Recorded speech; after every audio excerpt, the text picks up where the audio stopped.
കോഴിക്കോട് തൊട്ടിൽ പാലത്ത് ഫോറസ്റ്റ് ഉദ്യോഗസ്ഥരെ നാട്ടുകാർ തടഞ്ഞു വെച്ചു. അക്രമകാരിയായ ആനയെ സംരക്ഷണ കേന്ദ്രത്തിലേക്ക് മാറ്റണമെന്നാവശ്യപ്പെട്ടാണ് ഫോറസ്റ്റ് ഉദ്യോഗസ്ഥരെ തടഞ്ഞു വെച്ചത്.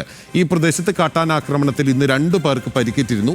വിവരങ്ങളുമായി ലിനറ്റ് വർഗീസ് നമുക്കൊപ്പം ചേരുകയാണ്. ലിനറ്റ്, പരിക്കേറ്റവർ ആശുപത്രിയിൽ ചികിത്സ തേടിയ വിവരങ്ങൾ നേരത്തെ ലിനറ്റ് പങ്കുവച്ചിരുന്നു. ഈ തടഞ്ഞു വെച്ച ഉദ്യോഗസ്ഥരെ വിട്ടയച്ചിട്ടുണ്ടോ നാട്ടുകാർ?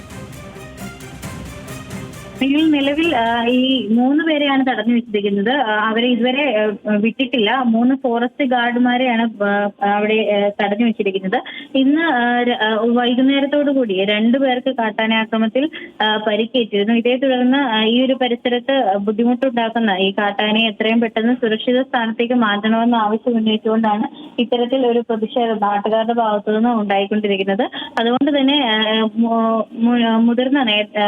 ഇത്തരത്തിലുള്ള മുതിർന്ന ഉദ്യോഗസ്ഥർ ഈ ഒരു സ്ഥലത്തേക്ക് എത്തുകയും അവരുമായിട്ട് ചർച്ച നടത്തി ഇതിനൊരു തീർപ്പ് ഏൽപ്പിക്കാതെ ഇവർ ഈ ഒരു ഫോറസ്റ്റ് ഗാർഡുമാരെ വിട്ടയക്കില്ല എന്നാണ് അവരുടെ നിലപാട്. അതോടൊപ്പം തന്നെ ഉടൻ തന്നെ ഈ ഒരു ഫോറസ്റ്റ് റേഞ്ചർ ഈ ഒരു സ്ഥലത്ത് എത്തുമെന്നും നാട്ടുകാരുമായി സംസാരിക്കുമെന്നുമാണ് അറിയാൻ സാധിക്കുന്നത്. നിലവിൽ 3 പേരെയാണ് ഇത്തരത്തിൽ ഈ ഒരു നാട്ടുകാർ തടഞ്ഞു വെച്ചിരിക്കുന്നത്.